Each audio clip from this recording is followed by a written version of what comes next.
Toyota Fortuner 2013 model.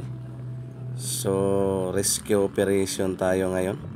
Today is Sunday, so nasa tubod tayo ngayon mga master, Lanao del Norte. So ang story dito ay bigla na lang daw tong namatay at ayaw na talagang umandar. So ngayon ay tingnan natin dito. So kita natin yung check engine na nag-blink lang yung kalagayan dito. So hindi talaga to andar pag ganito yung problema. So ngayon ay try natin i-crank. Ayun, so cranking lang talaga mga master, oh. Ayaw niya talagang tumuloy yung andar. Medyo mahirap yung trouble na to, pero kakayanin pa rin natin. So dito ay hinikap-hikap ko lang yung throttle body. Ayan. So pinulsuhan ko lang kung ano yung kahimtang dito at ano yung gibati talaga. Ayan, kurog-kurog yung mga kamay natin. Napipil ko na yung sira dito.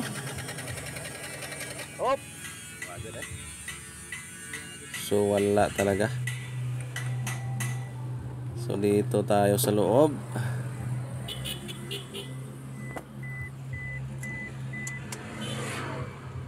So ito talaga yung problema master, yung blink ng check engine. Kaya ayaw tong andar. Try natin redondo, wala pa rin. At pag scan nga natin ng mga master ay walang communication yung ECU natin. Kaya napilitan kami ito, lagnutin tong pinakamurang part sa sasakyan. So ito yung utak ng sasakyan ng Toyota Fortuner. So medyo mura lang naman ang parts na to pag nasira. Siguradong papayat lang yung pitaka mo.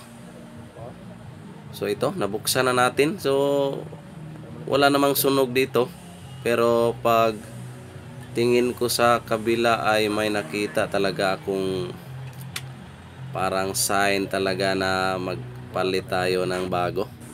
So ito, iyon, kita natin yung square na may burot-burot yung kahimtang, oh. Ayan.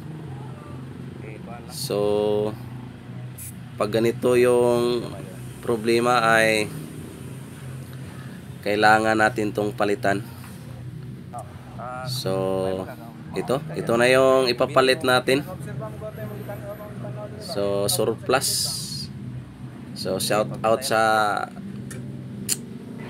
body natin na may ECU. So dito na tayo.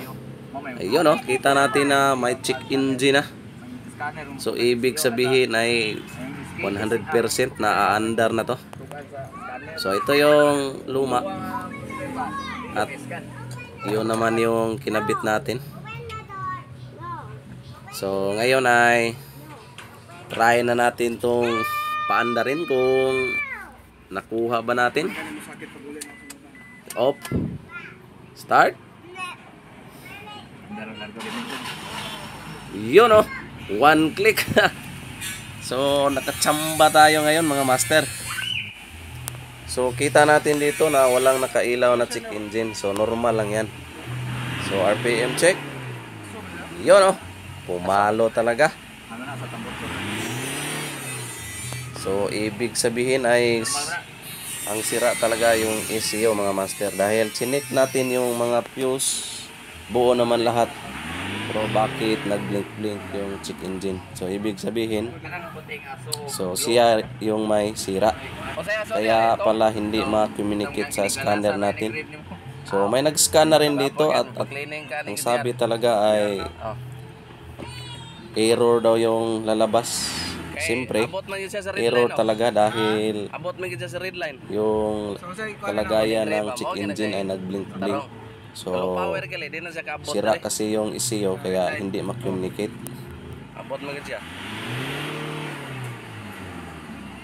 Yan talaga yung power niya, lakas.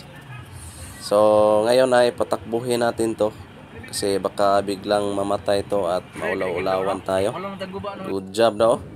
So dito ay pinatakbo na natin. So siyempre dahan-dahan lang. Dahil test drive lang ng sakto. Dahil yung trouble dito ay ayaw mang umandar, hindi naman low power. Kaya dahan-dahan lang. Dahil Sunday ngayon, hindi dapat magpa-badlong-badlong.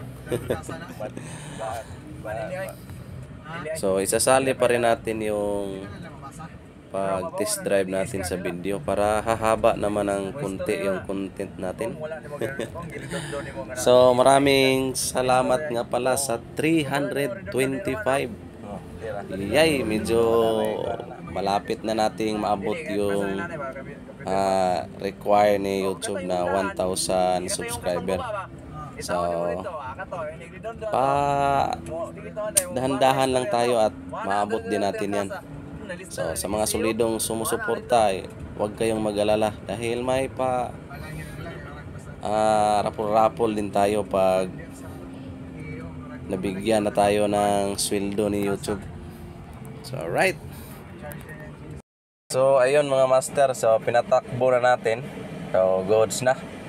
Okay na yung kalagayan. At ito naman yung pinalitan lang natin, yung ECU talaga. So ECU yung sira. So medyo malaki yung ipabibili sa may-ari natin dito. ECU, alam niyo naman yung halaga ng ECU talaga. So sa mga solidong sumusuporta sa channel natin mga master, maraming salamat po at God bless ating lahat. Sa mga bagong bumisita, huwag niyong kalimutan i-subscribe yung YouTube channel natin. So alright, yes sir.